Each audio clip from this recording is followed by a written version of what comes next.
तो आज की इस वीडियो में आप सुनेंगे चैत्र मास महात्म्य का 16वां अध्याय, जिसमें आज आप बाल रूपधारी भगवान विष्णु जी से लक्ष्मी जी का संवाद सुनेंगे। तो मैं मीनू शर्मा आप सभी का आपके अपने YouTube चैनल की कथा टीवी पर स्वागत करती हूँ। सभी को मेरा राधे राधे। और चलिए अब आज का यह अध्याय आरंभ करते हैं। तो श्री सूत जी महाराज ऋषियों से बोले कि हे मुनियों, उसके बाद व्यास जी ने बताया कि इस प्रकार वटपत्र पर सोए हुए उन भगवान विष्णु को आश्चर्यचकित देखकर मंद मुस्कान करती हुई देवी ने यह वचन कहा कि विष्णु, आप विस्मय में क्यों पड़े हैं? आप उस महाशक्ति की माया से पूर्व काल में भी सृष्टि की उत्पत्ति तथा प्रलय होने पर इसी प्रकार बार बार जन्म लेकर मुझे भूलते रहते हैं। वे पराशक्ति निर्गुणा है, मैं और आप तो सगुण हैं। जो सात्विकी की शक्ति है उसे आप मेरी ही शक्ति समझिए। आपके नाभि कमल से प्रजापति ब्रह्मा उत्पन्न होंगे। वे ही रजोगुण से युक्त होकर समस्त ब्रह्मांड की सृष्टि करेंगे। वे ब्रह्मा ही तपोबल का आश्रय लेकर श्रेष्ठ शक्ति प्राप्त करके रजोगुण के द्वारा त्रिभुवन को लाल वर्ण का कर देंगे। गुणों सहित पृथ्वी, जल,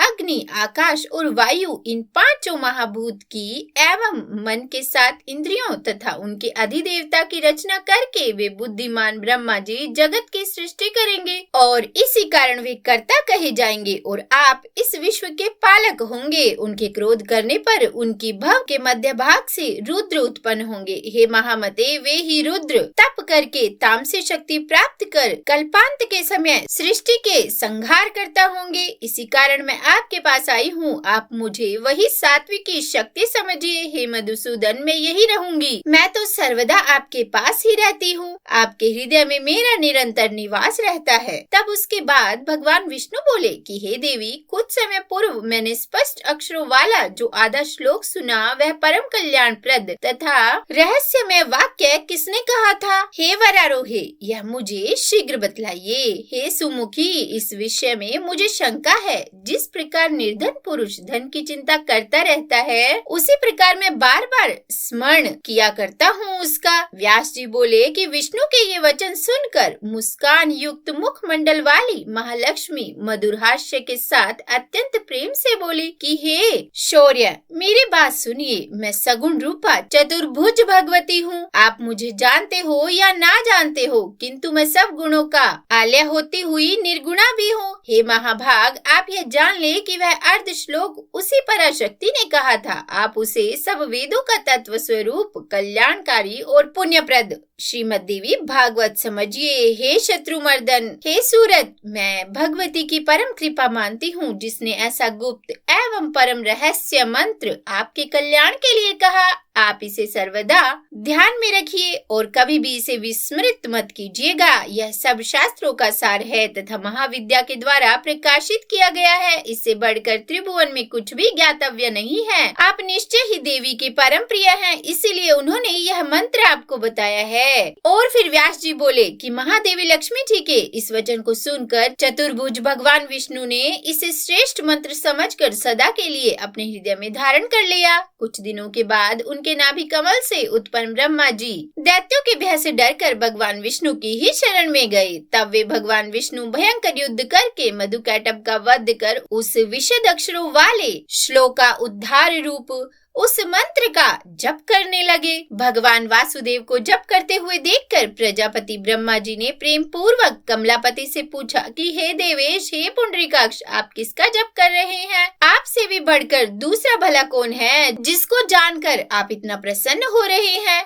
तब भगवान विष्णु बोले कि हे महाभाग, विचार कीजिए कि आप में और मुझ में जो कार्य कारण स्वरूपा शक्ति विद्यमान है वे ही भगवती शिवा हैं, जिनके आधार पर इस महासागर में यह समस्त जगत ठहरा हुआ है। जो महाशक्ति साकार, असीम तथा सनातन भगवती है और यह समस्त जड़ चेतन संसार जिनके द्वारा रचा गया है, वे ही जब प्रसन्न होती है तब मनुष्य के उद्धार के लिए वरदायिनी होती है। वे ही सनातनी परम विद्या है, संसार के बंधन एवं मुक्ति के कारण स्वरूपा है और वे ही सभी ईश्वर की भी स्वामिनी है। मैं, आप तथा समस्त संसार उन्हीं की चैतन्य शक्ति से उत्पन्न हुए हैं। हे ब्राह्मण, हे निष्पाप, ऐसा आप सत्य जानिए, इसमें संदेह नहीं है। उन भगवती ने आदि श्लोक में ही जो कहा है वही वास्तविक श्रीमद् देवी भागवत है। द्वापर युग के आदि में पुनः इसका विस्तार होगा। और फिर व्यास जी बोले कि इस प्रकार भगवान विष्णु के नाभि कमल पर विराजमान ब्रह्मा जी ने उस भागवत का संग्रह किया। तदंतर उन्होंने अपने परम बुद्धिमान पुत्र नारद जी से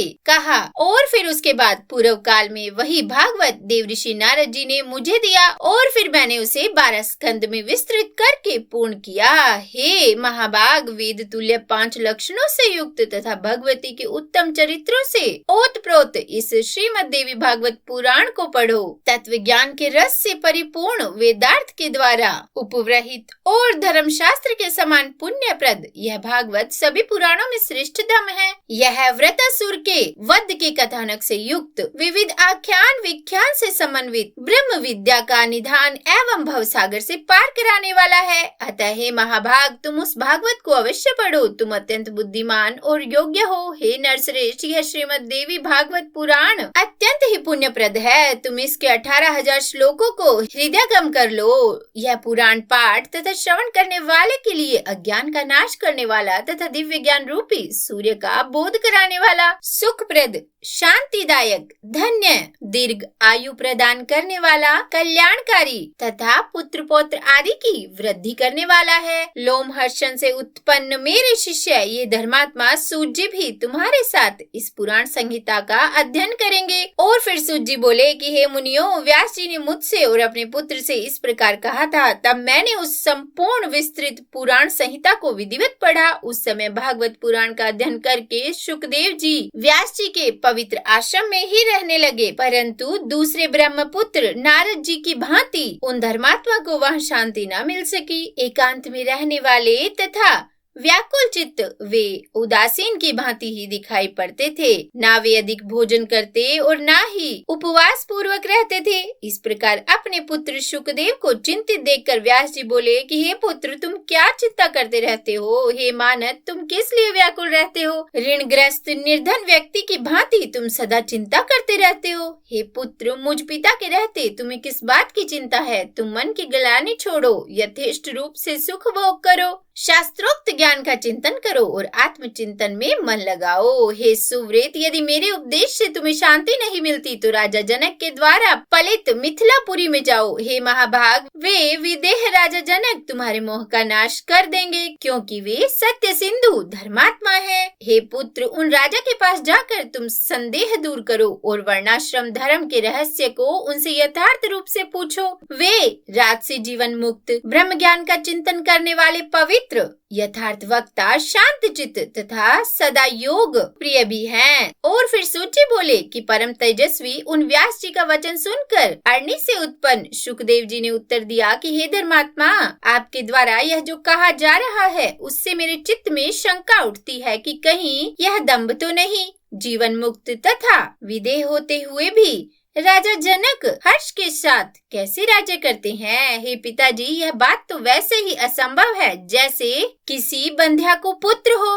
अतः वे राजा जनक राज्य करते हुए भी विदेह कैसे हैं? यह मुझे अद्भुत संदेह हो रहा है। अब मैं नृप श्रेष्ठ विदेह जनक को देखना चाहता हूँ कि वे जल में कमल पत्र की भांति संसार में कैसे रहते हैं। हे तात, उनके विदेह होने के विषय में मुझे बड़ा संदेह हो रहा है। हे वक्ताओं में श्रेष्ठ, सौगातों की भांति वे भी मोक्ष की एक दूसरी परिभाषा तो नहीं है। हे महामते, भला भोगा हुआ भोग अभोग तथा किया हुआ कर्म अकर्म कैसे हो सकता है? इंद्रियों का सहज व्यवहार कैसे छोड़ा जा सकता है? एक पुत्र का अपनी माता, पत्नी, बहन तथा किसी असत्य स्त्री के साथ भेद अभेद का संबंध क्यों नहीं होगा? और ऐसा होने पर जीवन मुक्तता कैसी? यदि हमारी जिह्वा कटु, तीक्ष्ण, क्षार, कषाय, मधुर आदि स्वादों को जानती है तो वे अच्छे अच्छे पदार्थों का रस स्वादन करते ही होंगे। और यदि शीत, उष्ण, सुख दुख का परिज्ञान उन्हें होता होगा तो भला यह मुक्तता कैसी? हे तात, मुझे यह अद्भुत संदेह हो रहा है। शत्रु और मित्रों को पहचान कर उनके साथ वैर अथवा प्रीति का व्यवहार किया जाता है तो राज सिंहासन पर बैठे हुए राजा जनक शत्रुता या मित्रता का व्यवहार क्या नहीं रखते होंगे। उनके राज्य में साधु और चोर समान कैसे समझे जाते हैं। यदि उनके प्रति समान बुद्धि नहीं है तब भला वह जीवन मुक्तता कैसी। ऐसा जीवन मुक्त कोई राजा मेरे द्वारा पहले देखा नहीं गया। इसीलिए हे तात, यह बहुत बड़ी शंका है कि वे राजा जनक घर में रहकर भी मुक्त कैसे हैं। उन राजा के विषय में सुनकर उन्हें देखने की बड़ी लालसा उत्पन्न हो रही है। इसीलिए मैं अपने संदेह की निवृत्ति के लिए मिथिलापुरी जा रहा हूँ। तो बोलिए जय माता दी। आज का यह अध्याय यही समाप्त हुआ। यदि यह आपको पसंद आया हो तो लाइक एंड शेयर कर दीजिएगा और चैनल पर नए हैं सब्सक्राइब नहीं किया तो सब्सक्राइब भी कर ही दीजिएगा। और हाँ, कमेंट बॉक्स में जय माता दी जरूर लिखिएगा। तो बोलिए प्रेम से जय माता दी।